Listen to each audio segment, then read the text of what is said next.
Halo teman-teman, ketemu lagi dengan saya Muhammad Fajri Mulya. Tentunya di video ini adalah lanjutan dari video yang tadi teman-teman. Nah, tadi kita baru ngebahas definisi desain grafis kan. Oke, biar teman-teman ingat lagi, bakal saya ulangi lagi ya teman-teman. Di sini adalah definisi desain grafis yang saya dapat. Menurut saya, desain grafis itu adalah proses komunikasi visual yang menggunakan elemen-elemen visual seperti tipografi, fotografi, ilustrasi, dan warna. Di sini saya garis bawahi yaitu tentang komunikasi, teman-teman. Komunikasi di sini tidak hanya menggunakan video atau audio. Ternyata lewat visual, komunikasi juga efektif kita sampaikan kepada audiens kita.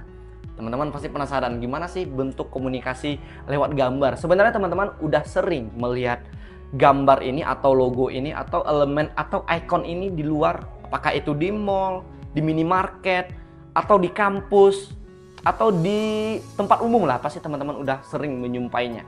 Nah, ini salah satu menurut saya bentuk desain yang bisa mengkomunikasikan pesan yang disampaikan kepada audiensnya. Salah satunya adalah desain piktogram. Nah, teman-teman lihat di sini.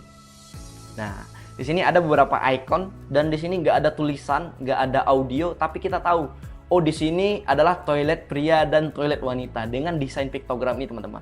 Emang teman-teman masuk toilet ada tulisannya gitu. Kebanyakan ada, cuman ada juga yang nggak ada tulisannya teman-teman. Tapi kita tahu kalau ini toilet pria dan toilet wanita. Jadi teman-teman jangan salah ya. Terus ada dilarang parkir di sini, dilarang stop di sini. Dan itu cuman icon-icon doang. Ya. Nah, menurut saya adalah walaupun tidak menggunakan suara, tidak menggunakan video, lewat visual pun komunikasi juga efektif disampaikan kepada audiens kita. Oke, kita lanjutkan. Nah, sebelum kita masuk ke praktek membuat desain thumbnailnya atau headernya atau foto profilnya, teman-teman harus tahu dulu nih analisis fakta menarik terkait tren desain grafis di dunia. Di sini udah saya rangkum beberapa yang bisa teman-teman pelajari. Saya lanjutkan. Nah, mengapa analisis ini penting?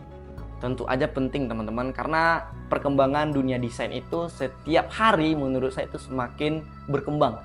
Bahkan dinamis banget. Kadang-kadang ada yang thumbnailnya tren sekarang yang kayak Mr. Beast, teman-teman mungkin tahu ya, atau yang thumbnailnya sekarang yang lebih ekstrim tapi dia bisa menggambarkan isi dalam video tersebut.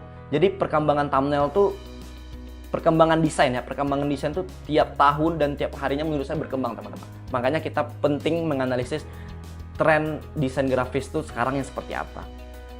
Kita lanjutkan.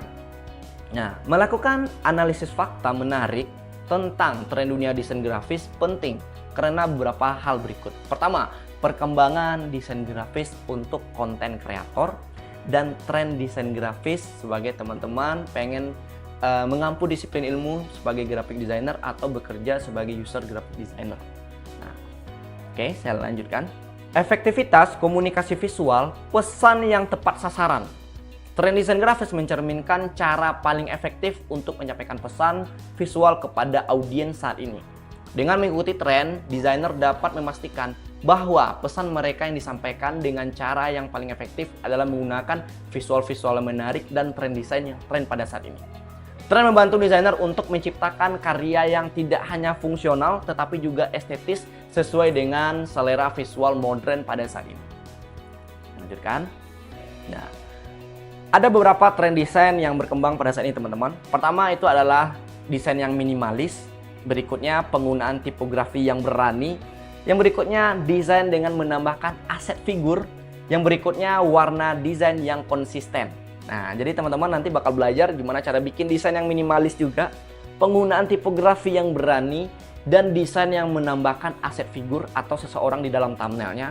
Dan juga teman-teman bakal belajar gimana cara membangun desain thumbnail teman-teman biar konsisten antara thumbnail satu dan thumbnail berikutnya untuk video teman-teman. Tujuan manfaat desain grafis. Yang pertama, komunikasi yang efektif. Ini kita bahas tentang tujuannya ya teman-teman. Apa sih manfaat desain grafis? Pertama adalah komunikasi yang efektif, menyampaikan pesan dengan cara yang jelas dan menarik melalui elemen visual. Seperti teks, seperti shape, seperti gambar, warna, dan lainnya. Itu menurut saya komunikasi yang efektif banget. Karena selain kalau kita baca teks doang, itu mungkin agak sedikit membosankan.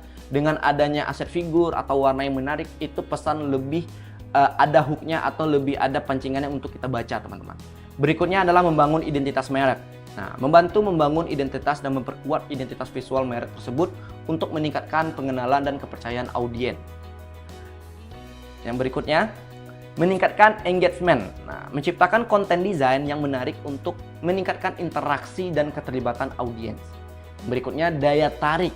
Desain grafis yang baik meningkatkan daya tarik visual konten, membuatnya lebih menarik bagi audiens. Yang berikutnya, profesional. Nah, konten dengan desain yang profesional mencerminkan kredibilitas dan kepercayaan untuk audiens kita, biar dia tahu kalau konten kita ini keren gitu dan bermanfaat untuk ditonton. Oke, saya lanjutkan. Berikutnya yang tidak kalah penting adalah konsistensi. Menciptakan konsistensi visual yang membantu dalam membangun citra merek yang komprehensif. Oke. Nah, ini adalah beberapa peluang yang bisa teman-teman dapatkan kalau teman-teman memilih menjadi graphic designer. Yang pertama, teman-teman bisa menjadi ilustrator. Dan ini sekarang lagi banyak juga diminati oleh anak-anak muda. Mungkin teman-teman yang nonton video ini, teman-teman tertarik menjadi ilustrator. Atau teman-teman juga bisa menjadi user graphic designer yang bisa bekerja di perusahaan atau di agensi. Dan teman-teman juga bisa belajar atau bekerja di UI UX designer, yaitu dia merancang sebuah tampilan aplikasi, dan teman-teman juga bisa menjadi konten kreator untuk membahas desain.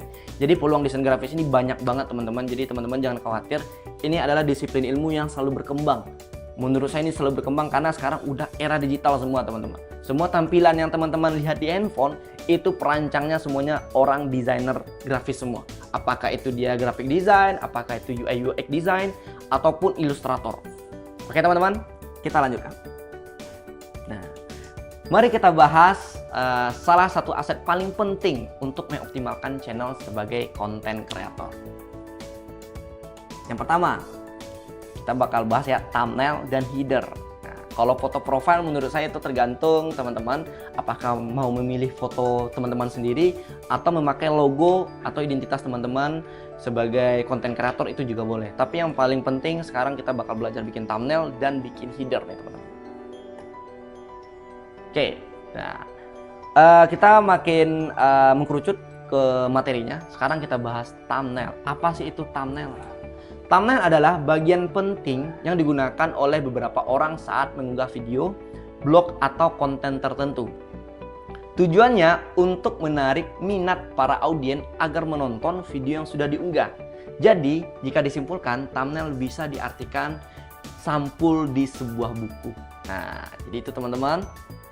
Jadi gimana cara kita menarik perhatian audiens kita biar mau nonton isi dalam video kita. Jadi thumbnail itu, saya ulangi lagi, adalah representasi dari bentuk video kita atau isi dalam video kita. Saya lanjutkan. Nah, thumbnail merupakan salah satu istilah yang cukup tidak asing saat kita menggunakan internet. Thumbnail biasanya merupakan suatu bagian yang dapat digunakan ketika kita mengunggah video, blog, atau konten lainnya. Nah, berikutnya, fungsi thumbnail. Sebagaimana yang disebutkan sebelumnya, thumbnail memiliki peran yang penting dalam sebuah perangkat. Salah satunya sebagai tampilan mempertinjau dari suatu gambar digital Anda, namun juga memperjelas. Nah, berikut adalah beberapa fungsi thumbnail yang bisa teman-teman rasakan. Untuk itu teman-teman jangan kemana-mana dulu, tetap stay di videonya. Sampai ketemu di video berikutnya.